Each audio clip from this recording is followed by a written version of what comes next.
ఎగతాళిగా అంటున్నాడు కదా! ఆయన ముందు ఆ 11 రావడమే ఆయనకు గొప్ప అండి. 11 గొప్ప ఆయనకు. ఆయన పవన్ కళ్యాణ్ గారిని అనాల్సిన విషయం అయితే కాదు. అసలు ఆయనకు అర్హతే లేదు. వచ్చి అంత మాట్లాడాలనుకున్నప్పుడు రావచ్చు కదండీ. అసెంబ్లీలో 11 నిమిషాలు ఉండడం ఎందుకు? రావచ్చు కదా! ప్రజల కోసం పోరాడాలంటున్నాడు. ఇది ఏడ పోరాడుతున్నాడు? పోరాడుతున్నాడా? అసలు లేదు కదా! ఏదేమైనా ఇప్పుడు మీరు అంటున్నారు కదా! వచ్చి 11 నిమిషాలు కూడా లేడు జగను అసెంబ్లీలో అని అంటున్నారు కదా! ఒక ఎక్స్ సీఎం అయ్యుండి ఒక ఎమ్మెల్యేగా అయినా ప్రజల బాగోగులు అనేది తెలుసుకోవాలి కదా! అవును. ప్రజల కోసమే నిన్ను ఎన్నుకునింది ఎందుకండి? ప్రజల కోసం నువ్వు సమావేశంలో పోరాడి ప్రజల కోసం చేయాల్సిందే కదా! అలాంటప్పుడు నువ్వు రాకుండా నువ్వు ఏమన్నా నీ ఆఫీస్‌లో నువ్వు మీటింగ్ పెట్టుకుంటే అవసరం ఏమొచ్చింది ప్రజలకు? నువ్వు ఏం చేసినాడు ప్రజలకు? ప్రజలకు ఏం చేయలేదు.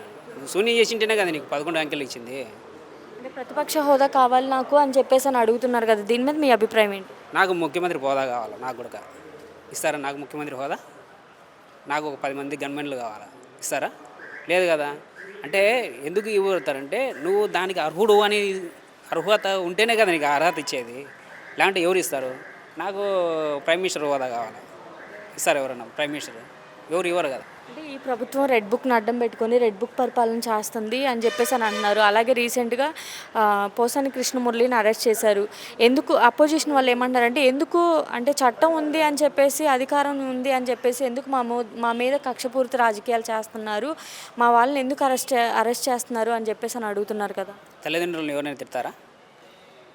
ఏ అమ్మనైనా ఏ అన్ననైనా అక్కనైనా తిడతారా? మరి ఆయన తిట్టినాడు కదా! తిట్టినారు కదా! ప్రజల సాక్షిగా ప్రజల ముందే వీడియోలే తిట్టినారు. అలాంటప్పుడు ఎవరైనా ఊరుకుంటారా? మా అమ్మని తిట్టినాయి మేము ఊరుకుంటామా? మీ అమ్మని తిడితే మీరు ఊరుకుంటారా? ఎవరు ఊరుకుంటారు? అంటే తల్లిదండ్రులకు ఇవ్వాల్సిన నువ్వు మెయిన్ మహిళకే నువ్వు ప్రాధాన్యత ఇచ్చినప్పుడు ఈ ప్రపంచమే మహిళ. ఈ ప్రపంచమే వాళ్ళ చేతుల్లో ఉంది మహిళలే. మెయిన్ మనం పుట్టకే మహిళ. అలాంటి మన మహిళలకే మనం విలువ లేనప్పుడు ఒక తల్లిదండ్రులకు నువ్వు అమ్మాయిని తిడతా అంటే ఎవరైనా ఊరుకుంటారా? అంటే నువ్వు తప్పు చేసినావు కాబట్టి నిన్ను వాళ్ళు చట్టపరంగా వాళ్ళు నిన్ను శిక్షిస్తున్నారు. ఇప్పుడు నువ్వు రాయలసీమలో ఎందుకు తిరుగుతున్నావు? నేను తప్పు చేసినావు కాబట్టి జైల్లో తీసుకుపోయి రాయలసీమలో వేసినారు. బాగా ఎండలు ఉన్నాయి. ఈ 4 రోజులు ఏసీలు పెట్టుకుంటే పోసాని గారికి బాగా చినరాజుకు బాగా అవుతుంది. ఆ ఎండలకు బాగా సర్దనవుతుంది. దయచేసి ఏసీ మాత్రం వేయకండి చినరాజుకు రాయలసీమలో. ఒక మాటలో ఏం చెప్తారు ఈ ప్రభుత్వం గురించి? సంక్షేమం పరుగులు పెడుతుంది. సూపర్ 6 అంటున్నారు. సూపర్ 9 ఇది.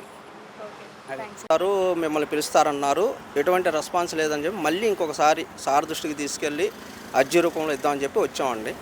అలాగే జగన్మోహన్ రెడ్డి అంటున్నాడు కదా అండి, రీసెంట్గా చూసుకుంటే పవన్ కళ్యాణ్ అనే వ్యక్తి కార్పొరేటర్కి ఎక్కువ, ఎమ్మెల్యేకి తక్కువ, జీవితకాలం మొత్తం మీద చూసుకుంటే ఒక్కసారి ఎమ్మెల్యేగా గెలిచాడు అని అంటున్నారు కదా. చెయ్యాలని ఉంటే ఒక్కసారైనా 10 సార్లైనా ఒకటే మేడం. చెయ్యాలని ఒక కాన్సెప్ట్ ఉండాలి. ఆ ధైర్యం అనేది పవన్ కళ్యాణ్ గారికి నిజంగా ఉంది కాబట్టి ఆయన అనుకున్నది చేస్తారు, ఇచ్చిన మాట నిలబడతారు కాబట్టి మేము ఆయన దృష్టికి తీసుకెళ్ళి మా సమస్యను పరిష్కరించుకోవాలని అనుకుంటున్నామండి. పవన్ కళ్యాణ్ గారు డిప్యూటీ సీఎం అయినప్పటి నుంచి ఇప్పటి వరకు చూసుకుంటే ప్రజలకి ఎంత దగ్గరలో ఉన్నారు అంటే ఏం చెప్తారు? దగ్గరలో అంటే సమస్య ఉంది అంటే ఆయన ఒక స్టేజీ కానీ అట్లా కాదండి, బై రోడ్లో వెళ్తున్నా కూడా ఆపి వాళ్ళ సమస్యను తెలుసుకొని అక్కడికక్కడ పరిష్కరించే విధంగా చర్యలు తీసుకుంటున్నారు. ఒక మాటలో ఏం చెప్తారు పవన్ కళ్యాణ్ గురించి? సమస్య ఉందంటే ఎంత దూరమైనా వెళ్ళి అక్కడికక్కడ నిర్ణయం తీసుకుని వాళ్ళకి ఒక భద్రత కల్పించే విషయంలో ముమ్మాటికి ఒక డైనమిక్కేనండి. ప్రతి ఒక్కరూ ఏం చేస్తున్నావు అంటే జనాలకు వాళ్లకు అభివృద్ధి నువ్వు రోడ్లు వేసి బిల్డింగ్లు కట్టు లేదు, ఏదో మాకు వచ్చేది అదేదో అమ్మ ఒడి, ఈ బస్సు ఫ్రీ బస్సు, ఇవి రైతు భరోసా.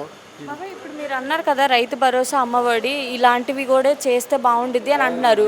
అలానే రీసెంట్గా బడ్జెట్ సమావేశాలు జరిగినాయి. ఆ తల్లికి వందనం గురించి, నెక్స్ట్ రైతు భరోసా కింద ప్రతి ఏటా 20,000 ఇస్తానంటున్నారు. అమ్మఒడి అనేది గతంలో చూసుకుంటే ఇంట్లో ఒక్కరికే వర్తించేది, ఇప్పుడు ఎంతమంది పిల్లలు ఉన్నా అంతమంది పిల్లలకే వర్తిస్తుంది అని అంటున్నారు కదా.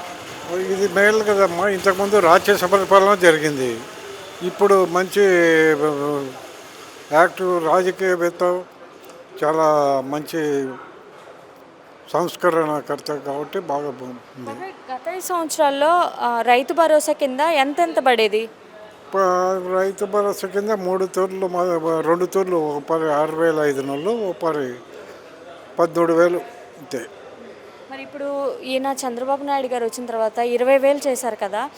నిజంగా ఈ ప్రభుత్వం మరి రైతులకి ఒక వెన్నెముకగా ఉండిద్ది అంటారా?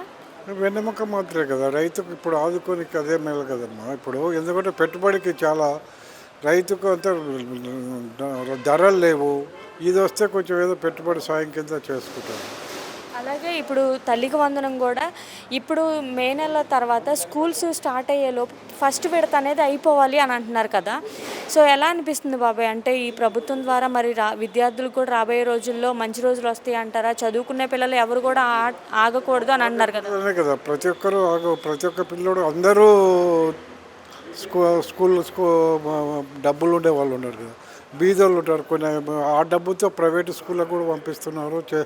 మన ఇంట్లో గవర్నమెంట్ స్కూల్స్ కూడా బాగున్నాయి. ఇప్పుడు బాగా చేసుకుంటారు చదువుకోనికి. వాళ్ళకేదో ఇంటి ఖర్చులకు అన్నిటికీ వస్తుంది కదా. బుక్స్ గత 5 సంవత్సరాలు చూసారు కదా, గత 5 సంవత్సరాల పరిపాలన ఎలా అనిపించింది? ఇప్పుడు మేలు కదమ్మా చాలా. ఇప్పుడు 9 నెలలు 10 నెలల పరిపాలన చాలా మేలు వచ్చింది. ప్రజల్లో ఉత్సాహం వచ్చింది అందరికీ. మరి రాబోయే రోజుల్లో ఈ ప్రభుత్వం ద్వారా ఇంకా మంచి రోజులు వస్తాయి అంటారా? కంపల్సరీగా వస్తాయి. ఇదే పాలన. ఒక మాటలో ఏం చెప్తారు చంద్రబాబు నాయుడు గారి గురించి? చంద్రబాబు నాయుడు మంచి యాక్టివ్ లీడరు, మంచి పరిపాలనా దర్శకుడు.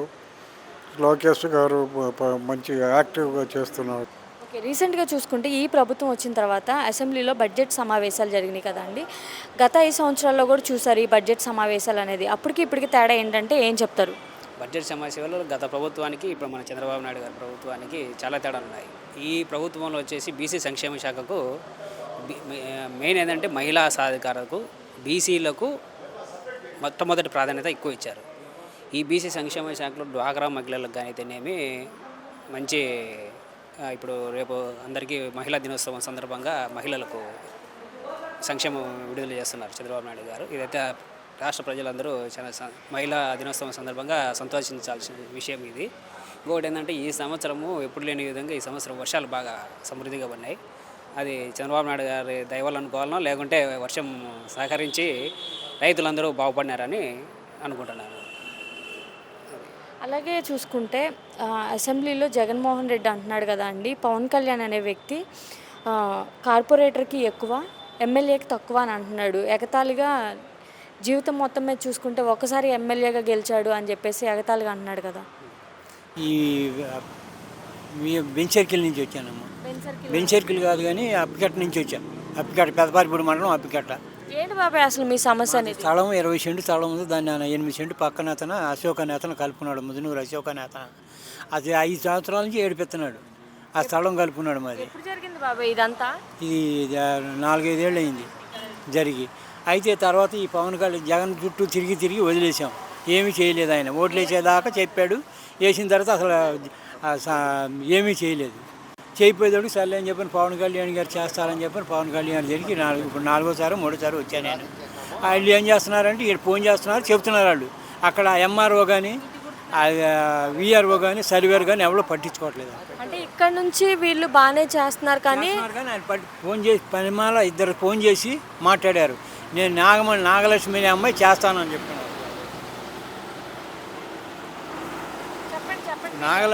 నాగలక్ష్మి అనే అమ్మాయి మేము చేస్తామని చెప్పని అయిపోతుందని చెప్పని రాసేసుకున్నారు. కింద నెల 3వ తారీఖున వచ్చా.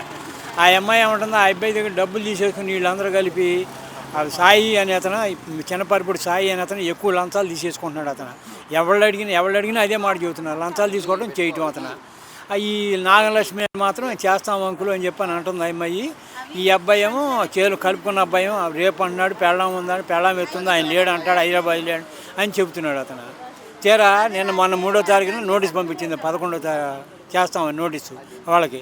నోటీస్ పంపిస్తే చేలో పంట ఉంది, అది అయి నాకు చేస్తామన్నారు.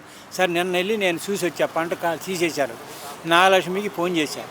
ఫోన్ చేస్తే మీరు ఒకసారి వెళ్ళి పవన్ కళ్యాణ్ గారు సార్ మళ్ళీ ఫోన్ చేయండి, మండల రెవెన్యూ రాంబాబు ఉంటాడు అతనికి చెప్పమండి, చేయమని మీరు ఫోన్ చేయండి, మేము చేస్తాము, ఈసారి నోటీస్ పంపించే అతను కానీ చెప్పాను. 2 నోటీసులు పంపించాను. 2 నోటీసులకి సమాధానం లేదండి. బాబాయ్ మరి గత 5 సంవత్సరాల్లో స్పందన అని పెట్టి ప్రజలకు అంతా మంచి చేసాము అని అంటున్నారు. స్పందనలోనే వచ్చాడు సాయి అని అతను చిన్నపరిపూడి సాయి వచ్చి వాళ్ళ దగ్గర డబ్బులు తీసుకోవడం పోవటం. విఆర్ఓ భాషా గారు, సాయి గారు, ఊళ్ళో ప్రెసిడెంటు వీళ్ళందరూ డబ్బులు తీసుకోవడం, వాళ్ళు వెళ్ళిపోవటం. మరి గత 5 సంవత్సరాల్లో మీ ప్రాబ్లం అనేది సాల్వ్ అవ్వలేదు. ఇప్పుడు ఈ పవన్ కళ్యాణ్ గారి దగ్గరికి మీ సమస్య అనేది వెళ్తే ఆయన ద్వారా మీ సమస్య అనేది సాల్వ్ అవుతుందని నమ్మకం ఉంది. ఆయన అన్నారు కదా, తప్పు చేస్తే ఏ పొజిషన్లో ఉన్నా వదిలేదు లేదు అని అంటున్నారు కదా. వదిలేదు లేదన్నా ఇక్కడ చెప్తున్నారు, వాళ్ళు పట్టించుకోవట్లేదు. కాబట్టి వీళ్ళు గట్టిగా చెప్పి పవన్ కళ్యాణ్ గారితో మాట్లాడిస్తే అప్పుడేమన్నా అవుతుందేమని నేను వచ్చాను. వాడు మళ్ళీ నమ్మకం ఉందా బాబాయ్ పవన్ కళ్యాణ్ మీద? నమ్మకంతో నేను ఇప్పుడు 3 సార్లు 4 సార్లు వచ్చాను. ఎందుకని బాబాయ్ మీకేమో ఆయన అంటే నమ్మకం ఉంది అని చెప్పేసి అని అంటున్నారు. మాట్లాడే జగన్ అసలు ఆఫీస్కే రానివ్వలేదు, దేనికి రానివ్వలేదు, చేయలేదు. ఆ చిన్నపారిపూడి వెళ్ళాలంటే ఒక బస్సు ఉండదు, ఒక స్కూటర్ ఉండదు, ఏముండదు. వాళ్ళు డబ్బు తీసుకోవడం చేయడం చేస్తానటం చేయలేదు. మరి ఇప్పుడు ఆయనే అంటున్నారు కదా జగన్మోహన్ రెడ్డి, అన్ని మాయ మాటలండి బాబు. అతను అది అసలు చాలా కరెక్ట్ మనిషి కాదు అసలు జగన్. పవన్ కళ్యాణ్ కార్పొరేటర్కి ఎక్కువ, ఎమ్మెల్యేకి తక్కువ అట్టగా అంటూ ఉంటాడు. ఆయన ఏం చేశాడు? ముఖ్యమంత్రి ఏం చేశాడు? ఈయన అన్నాడు పవన్ కళ్యాణ్, ఆయన ఏం చేశాడు? ముఖ్యమంత్రి అయ్యి తింటమే కానీ మింగటమేగా, ఆ పార్టీ వాళ్ళందరూ మింగటమేగా. ఆ పార్టీ అతనే వచ్చి మమ్మల్ని ఇచ్చేసాడు. అతను అనిల్ అనే అతను. ఇప్పుడు వైసీపీ పార్టీ అతనే మీ స్థలాన్ని కబ్జా చేశాడు కదా, పక్కన అతను కబ్జా చేశాడు. వాళ్ళు ఎవరు పట్టించుకోవట్లేదు, చేయట్లేదు అసలు. ఆ అబ్బాయి వస్తున్నాడు, వెళ్తున్నారు, వీళ్ళు మాట్లాడుతున్నారు, వీళ్ళు ఫోన్ చేస్తున్నారు, తప్పేం లేదు వీళ్ళది. వీళ్ళు ఫోన్ చేస్తున్నారు, ఫోన్ చేసినా కానీ అక్కడ ఆడు ఎంటల్లా. అప్పుడు ఏం చేయాలి? పోలీసు వాళ్ళకి మొన్న ఏమన్నా ఎంఆర్ఓ గారి దగ్గరికి వెళ్ళి, నేను 3వ తారీఖున 6వ తారీఖున రమ్మని వెళ్ళి ఎంఆర్ఓ గారి దగ్గరికి. ఎంఆర్ఓ దగ్గరికి మీ పంట ఉందండగా, పంట తీసినాక చేసేస్తామన్నాడు. మళ్ళీ నిన్న ఆయన వెళ్ళి పోలీస్ స్టేషన్కి వెళ్ళి మీరు ఏమైనా అవసరం అయితే పోలీస్ ప్రొటెక్షన్ తీసుకోండి అని చెప్పారు. వాళ్ళు ఏమైనా ఎస్ఐ గారి దగ్గర వాళ్ళ దగ్గరికి వెళ్ళి మాట్లాడుతున్నారు కదా, మా రోజు చేత రాపించరండి, మేము 4 కానిస్టేబుల్ని పంపించి మీ పని మీకు చేసి పెడతాం అన్నారు. ఇంకో మళ్ళీ ఏం చేశారంటే పంట ఉందంట, పంట అయిపోయినాక రండి అని నేను 6వ నేను వెళ్ళా. మీకైతే నమ్మకం ఉందా బాబాయ్? మరి పవన్ నమ్మకంతో నేను వచ్చా. సరే ఈ అమ్మాయి ఏ మాటకు ఆ మాట, నాగలక్ష్మి అమ్మాయి ఈసారి మాత్రం చేసి పెడతాం అంకుల్ మీకు. మళ్ళీ ఒకసారి పవన్ కళ్యాణ్ ఆఫీస్కి వెళ్ళి మండల రవీంద్ర రాంబాబు అని ఉన్నాడు, ఆ రాంబాబుకి నాకు ఫోన్ చేయండి, ఫోన్ చేసి మేము మళ్ళీ నోటీస్ పంపించి మీ పని చేస్తాం అన్నారమ్మా. అది జరిగిన విషయం. అది చేస్తానని నిన్న మాత్రం అలా ఆ అమ్మాయి తప్పేం లేదు. ఈ సాయి అనే అతనే దొంగడు. ఒక్క మాటలో ఏం చెప్తారు పవన్ కళ్యాణ్ గురించి? పవన్ కళ్యాణ్ గారు దయచేసి కలగజేసుకుని, రీసెంట్గా ఈ ప్రభుత్వం వచ్చిన తర్వాత అసెంబ్లీలో బడ్జెట్ సమావేశాలు జరిగినాయి. గత 5 సంవత్సరాల్లో కూడా చూసారు ఈ బడ్జెట్ సమావేశాలు అనేది. ఇప్పుడు ప్రజెంట్ చూస్తున్నారు, అప్పటికి ఇప్పటికి తేడా ఏంటంటే ఏం చెప్తారు? చంద్రబాబు నాయుడు గారు సీఈఓ అంటే రాష్ట్రం ఎన్ని విధాలుగా అభివృద్ధి చేయాలో అన్ని రకాలుగా అభివృద్ధి చెందాలనే తపనతో పనిచేసేటటువంటి వ్యక్తి ఈయన. అప్పుడు జగన్మోహన్ రెడ్డి తన సొంత జేబులు నింపుకొని వాళ్ళ బంధువర్గము, వాళ్ళ కార్యకర్తలు, వాళ్ళ లీడర్స్ బాగుపడ్డారు తప్ప రాష్ట్రంలో ఎక్కడే కానీ అభివృద్ధి జరగలేదు. సంక్షేమ పథకాలు అసలు లేదు. బటన్ నొక్కడం, ఆ బటన్లో నుంచి పర్సెంటేజ్ వాళ్ళ ఖాతాలకు వెళ్ళిపోవడం. ఈ విధంగా కాకుండా లిక్కర్లో కూడా 1000 కోట్ల రూపాయలు, మైండ్స్ లక్షల కోట్ల రూపాయలు సంపాదించుకునే తప్ప రాష్ట్రానికి ఒరిగింది ఏం లేదు. 10 లక్షల కోట్ల అప్పు చేసి పెట్టాడు. దానికి ఆ అప్పు ఎట్లా తీర్చాలో, దాన్ని వడ్డీ ఎట్లా తీర్చాలో తప్పని చంద్రబాబు గారు చాలా కష్టాలు పడుతున్నాడు. రాష్ట్రానికి ఆదాయం లేకున్నప్పటికీ కూడా డబుల్ ఇంజిన్ సర్కార్ వల్ల ఏదో ఒక విధంగా సెంట్రల్ గవర్నమెంట్తో అడ్జస్ట్ అయిపోయి అక్కడ నుంచి ఫండ్స్ తీసుకొచ్చి రాష్ట్రాన్ని జీతభత్యాలు కానీ పెన్షన్స్ కానీ ఎక్కడే కానీ ఇబ్బంది లేకుండా పాత బిల్లులు బకాయిలు చెల్లిస్తున్నాడు. ఇలాంటి వ్యక్తి కోసము ఆయన రాష్ట్రానికి సేవ చేయలేకపోయినా 5 సంవత్సరాలు పరితపించాడు. ప్రజలు కూడా చాలా నష్టపోయారు. తిరిగి ఎట్టకేళ్ళకి ప్రజలు కూడా కనుక్కున్నారు కాబట్టి తిరిగి ఆయన అఖండ మెజార్టీతో గెలిపించారు. అలాగే జగన్మోహన్ రెడ్డి మొన్న అసెంబ్లీకి వచ్చారు. ఎందుకని ఒక 10 నిమిషాలు కూడా లేకుండా ఆయన వెళ్ళిపోయారు అంటారు? ఎంతైనా ఒక ఎక్స్ సీఎం కాబట్టి అట్లీస్ట్ ఒక ఎమ్మెల్యేగా అయినా ప్రజల బాగోగులు అనేది తెలుసుకోవాలి కదా. అంటే అసెంబ్లీని ఒక దేవాలయంతో సమానంగా చూస్తారు కదా. ప్రజల చేత ఎన్నుకోబడి ఏదో అసెంబ్లీ సీట్లు తక్కువ వచ్చాయని చెప్పి నాకు ప్రతిపక్ష హోదా కాదు సొడ్డు పెట్టి ఇక్కడ ఆయన చేసిన అరాచకాలు ఎక్కడ సమావేశాల్లో బయట పెడతారు, అడిగేదాన్ని సమాధానం చెప్పుకోలేక సిగ్గు లేక సొడ్డు పెట్టుకొని సమావేశాలు రాకుండా ముఖం చాటేసుకొని పోతాడు. అంతకు తప్ప దీంట్లో వేరే ఏదైతే కనపడడం లేమా వేరేమా. పవన్ కళ్యాణ్ అంటున్నాడు కదండి, ఆయన పవన్ కళ్యాణ్ అనే వ్యక్తి కార్పొరేటర్కి ఎక్కువ, ఎమ్మెల్యేకి తక్కువ, జీవితం మొత్తమే చూసుకుంటే ఒక్కసారి ఎమ్మెల్యేగా గెలిచాడు అని చెప్పి చాలా ఎగతాళి చేస్తా మాట్లాడాడు కదా. ఆయనకు పుట్టుకనే ఎగతాళిగా మాట్లాడతాడు. ఈవెన్ ఈరోజు వాళ్ళ అక్క తల్లి చెల్లిమిని కూడా కేసులు వేసి తిరిగి వాళ్ళే ఆయనకి మోసం చేశారని చెప్తున్నారు. ప్రజలకంతా బాగా తెలుసు ఆయన మాట్లాడేది అబద్ధాలని. అబద్ధం నిజం చేయాలని తపనతో ఎక్కువ మాట్లాడుతున్నాడు. అంతేగాని పవన్ కళ్యాణ్ గారు చాలా గౌరవమైన వ్యక్తి. ఆయనకి ఎన్ని సీట్లు ఇస్తే అన్ని సీట్లు 100% చరిత్ర, వరల్డ్ చరిత్ర ఆయనది. ఎన్ని సీట్లు ఇస్తే అన్ని సీట్లు గెలిచినటువంటి పార్టీ అది.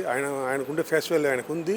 కాకపోతే ఆయన కూడా రాష్ట్రం చాలా అధోగతి పాలవుతుంది తపనతో ఎక్కువ సీట్లు కోరుకోకుండా చంద్రబాబు గారితో కలిస్తే ప్రజలకు బాగుంటుంది, రాష్ట్రం బాగుపడుతుంది ఉద్దేశంతో ఆయన ఏదైతే చేశాడో చాలా మంచి పని చేశాడు. ఆయన అంత తిట్టేసేప్పుడు కూడా ఆయన ఏమాత్రం కూడా మనస్సు పెట్టుకోకుండా చట్టం ఈరోజు శిక్షిస్తుందంటే ఆయన తిట్టడం వల్ల చట్టాల్లో ఉండేటువంటి సెక్షన్స్ ప్రకారమే వాళ్ళు ఎవరైతే తిట్టారో ఎవరైతే మాట్లాడారో వాళ్ళ మీదకి అందరి మీదకి రావడం లేదు కదా. అంటే ఈ ప్రభుత్వం మరి రెడ్ బుక్ని అడ్డం పెట్టుకొని రెడ్ బుక్ పరిపాలన చేస్తుంది, వైసీపీ కార్యకర్తల మీద అక్రమంగా కేసులు పెడుతుంది, అధికారం చేతిలో ఉంటే ఎంతకైనా ఒడికడతారా అని చెప్పేసి అంటున్నారు కదా. ఎందుకు మా వైసీపీ కార్యకర్తలనే టార్గెట్ చేస్తున్నారు అని అడుగుతున్నారు. అదేం లేదు, ఎవరు తప్పు చేసింటే వాళ్ళ జోలికి రెడ్ బుక్ అనేది కాదు. ఆయన ఆ రోజు కొడుకు తీసిన కేసులో వైజాగ్లో అడ్డగిస్తే నేను మళ్ళీ వస్తాను, పోలీసులు అంతు చూస్తాను, తెలుగుదేశం మిమ్మల్ని కీళ్ళు చంపేస్తాము, ఆ రోజు ఆయన కూడా అన్నాడు కదా. ఒక ముఖ్యమంత్రి హోదాలో ఉండి ఒక నాయకుడు ఉండి అంతా ఆయనే వ్యక్తిపడ్డది. నారా లోకేష్ గారు ప్రజల యొక్క మనోధైర్యం దెబ్బతినకుండా మీకు మేము ఉంటాము. ఈరోజు వాళ్ళు చేసే అరాచకాలంతా రికార్డు చేసుకుంటారు ఈ బుక్లో. ఎవరైతే తప్పు చేస్తారో వాళ్ళు చట్టంతో శిక్షిస్తానని చెప్పాడు, కానీ రెడ్ బుక్లు నేను స్వతంత్రంగా పోయి నేను వాళ్ళు యుద్ధం చేస్తాను, కొడతాను, వాళ్ళు చంపుతాను చెప్పలేదే. ఆ రోజు కూడా రెడ్ బుక్లు మీ పేర్లు ఉన్నాయి, ఎవరో తప్పు చేస్తారో వాళ్ళ పేరు రాసుకుంటాను అని చెప్పాడు. దాని ప్రకారం ఫాలో అయిపోతున్నారు, కానీ వేరే విధంగా లేదు తింటాడు. ఒక మాటలో ఏం చెప్తారు ఈ ప్రభుత్వం గురించి? ప్రభుత్వం అన్ని రకాలుగా ఆంధ్రప్రదేశ్కు సంక్షేమ పథకాలు కానీ, రైతులకు కానీ, ఉద్యోగస్తులకు కానీ ప్రతి విషయంలో కూడా సమతూకంతో చాలా న్యాయబద్ధంగా జరుగుతుంది. కాబట్టి నిజంగానే చాలా సూపర్ పరిపాలన, చంద్రబాబు నాయుడు పరిపాలన దక్షత ఈ 9 నెలల్లో బయటపడింది. కాబట్టి ప్రజలు సంతోషంగానే ఉండాలి. ఏ ఒక్కరు కూడా కాకపోతే ఎక్కువ అప్పు చేయడం వల్ల తిరిగి మనకు అప్పు ఉట్టకపోవడం కానీ, లేకుంటే బయట నుంచి వచ్చేదానికి కూడా కొన్ని ఇబ్బందులు ఆటంకాలు కలిగిస్తున్నారు. ఏదో ఒక రకంగా రాష్ట్రం చంద్రబాబుని చెడ్డబెడదామని వీళ్ళు ట్రై చేస్తున్నారు. కాబట్టి వాళ్ళ ఆటలు సాగవు. ముందు 5 నెలల్లో పరిపాలన బ్రహ్మాండంగా ఉంటుంది. ఇప్పుడు కూడా బాగుంది, ఇంకా బాగుంటుంది నేను చెప్తాను.